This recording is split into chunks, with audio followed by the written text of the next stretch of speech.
a breed on their own, but they're incredibly sort of incredibly loyal, aren't they? You know. Yeah.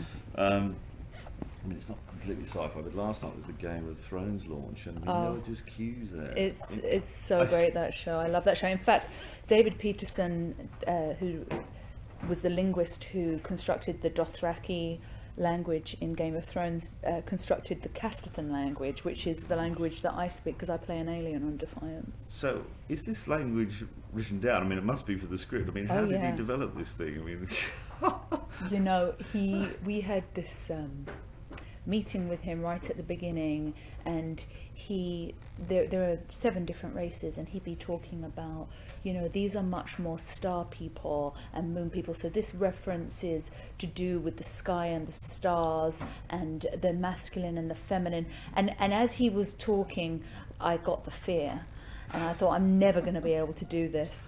And I was I work by repetition. He sends me MP3s and I learn repetition, and he tries to explain to me how it's constructed and why it's back to front and why it's a double negative, and I'm like, would you just say it again for me, please? But the Castathan language, out of all the languages that because he did all of them, is so there are seven races in 7 different languages. Yes. This is quite something, isn't it? It's huge. It's also a video game, you know that, right? I saw that. Yeah. No, so the video game's already out there, is it? Or is it's I think it's launching on the 1st of April here. But anyway, the Castathan language is spoken very rapidly, so there's nowhere to hide. But actually, as I got used to it, I realised that there was a real musicality and a rhythm to it, and as long as I hit that, that's what works for me. But all the actors that learn it have their own little ways of learning it. But particularly at the beginning, there are lines that I know in Castathan, which I will probably know till the day I die. Really? And there's a lot of really useful things that I have forgotten in my life, but I will never forget how to speak Castathan. Are there any expletives in? Oh yeah. Sorry, say it again. What's the Castathan? Castathan. Yeah. Are there really? Okay. Yes. Let's hear some. well, if you want to hear the language within a sentence, I would say Gosh. Well, thank you very much. But I was actually the line I will never forget is the first line I ever had to say in the pilot. I was terrified, so I used to wander around. I think that people that I know can say that, who are not actors and are not even in the show, because I said it so much.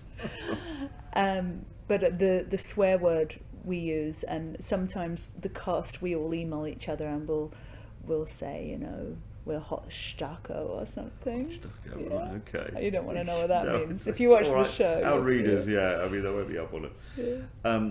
So, do you have to stick to the letter of the script in that respect, or because of course you could just waver a little bit, a syllable might go, or are you able to sort of push it a bit? Well, Tony Curran, who is a Scottish actor that you may know, he plays my husband, so we both speak the same language, but we do speak it quite differently. But on our planet, our species come from a very strict caste system. So whereas back on my planet, I would be almost aristocracy, he would only have come into contact with me by serving me. He was a ruffian, and he was at the very lowest of the so you're married beneath yourself. Very much so. I probably would never have come into contact with him on my own planet, but of course everything changes when you're a refugee, doesn't it? Yeah, well, quite. And so he was a real survivor and a real scrapper, and he ends up kind of running the underbelly of Defiance. And so in some ways, this guy that came from the lowest of the low becomes the most powerful man in Defiance. So of course I will end up with him, and I do. And he's quite a piece of work, isn't he? Yeah. But then you're a bit of a sort of Lady Macbeth, you know, the bathtub scene and everything, you know, you're... Yeah. Oh, you've watched it, have I've watched it, yeah. No, quite taken with the bath scene. I think good. Well, that's a ritual. What did you think of that that's outfit? A ritual. Oh, that's a ritual, is it? Well, actually, I suggested that outfit because... Really? Well, it was written that we were in the bath, and obviously it's it's not Spartacus, it's not an HBO show, it's a show whereby, you know, we want many different ages watching it, so it's not appropriate to show anything.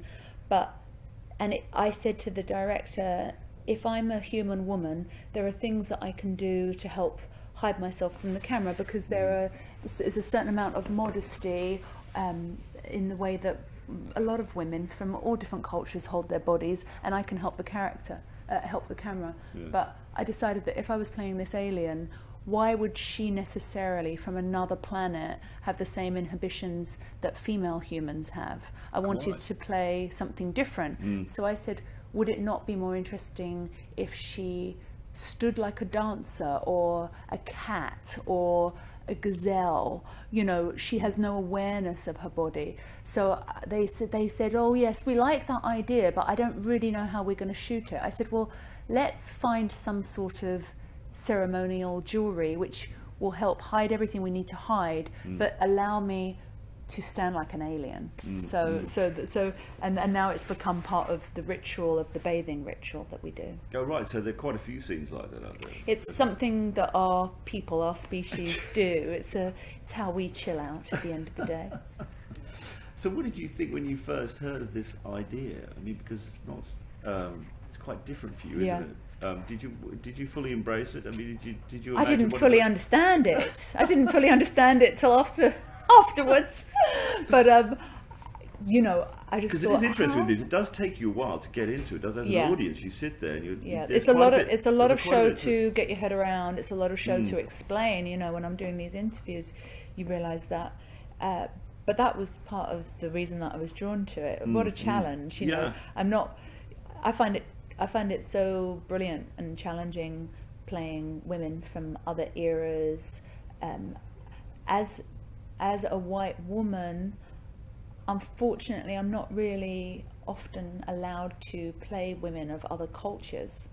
You know, I'm not allowed to play a woman of ethnicity, and that would be interesting as an actor. That would kind of be a challenge to do something different. But in this show, I actually get to play an alien.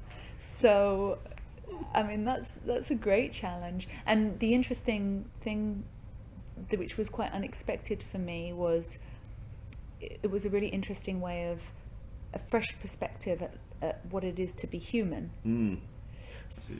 So, you know, I think as human beings, we're all looking for ways to connect with each other, and with greater or lesser success. And in order to do that, there are parts of ourselves that we repress. And so it was interesting choosing which of those characteristics I would keep and which I would completely discard in order to make her strange, weird, odd, and alien. And do you think there's a reason why we're connecting with these sort of stories now? Because it does seem to me that, you know, just in this week, I've watched Dystopia, I've watched Alien World, Game of Thrones. It does seem that we're all of a sudden loving these sort of worlds. Where are we that we like this so much? I think that I think we've always had archetypes and we've always had mythology, and when you skew something slightly and make it heightened or fantastical, it removes it enough that you can re-examine themes that affect us all without it being like you're being bludgeoned over. So it's quite symbolic, really. It's symbolic, yeah. So essentially, Defiance is an immigrant drama. You know, it's about these 7 races and the human race, and believe me, the 7 races, the 7 races don't all come here liking each other. It's not like, oh, they're aliens, they like each other. We all have our own issues, and we never mixed when we were back on our own planets, and now we're all forced to live in this town of Defiance together and survive and make it. So is it quite optimistic in that way, or is it pessimistic in the series in that sense about whether people can get on in that regard? I think that essentially it's a very optimistic show, and it's aspirational. These people need to make it work, but along the way there are bumps along the way, for sure. And what was it like shooting? I mean, there's quite a bit of action in it. Do you get involved in any of the action at all? My character is quite obviously they have this caste system, and she's quite aristocratic, but also it's quite a patriarchal society. Right. So in a way it was a bit for me like being in a period piece, because a woman definitely has a place, and it's by her husband's side, and she was probably passed from her father to her husband, and in many ways she is, you know, a mother and a wife and a daughter before anything else.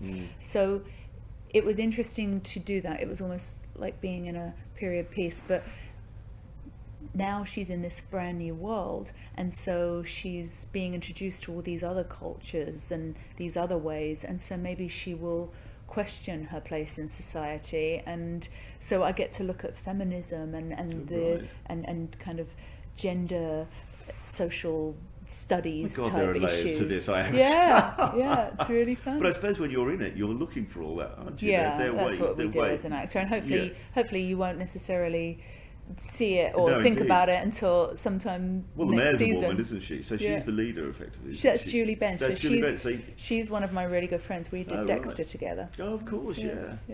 God, and now Dexter must seem an age ago now. Yeah, it does. It does seem like a long time ago. I mean, Hustle Good must times. seem, another generation or Yeah. something to you. I mean, you just seem to me to have had great success since you went over there. Thank you.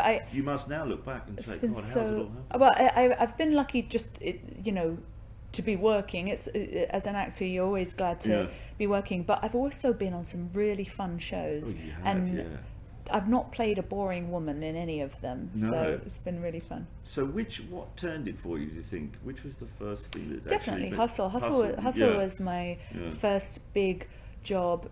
I was... I wasn't playing the girlfriend or the wife. I wasn't playing an accessory of a man or a way. I wasn't an accessory to flesh out a male character. Stacey was a strong woman, whether she was charming and sweet, the fact that she was a pickpocket and hanging out with a bunch of con artists meant that she had a past, and it was a really fun, powerful role, and it stood me in, and I learned so much from those 4 men that I was working with. They were such pros, and they have such an amazing body of work, so that they really taught me the ropes.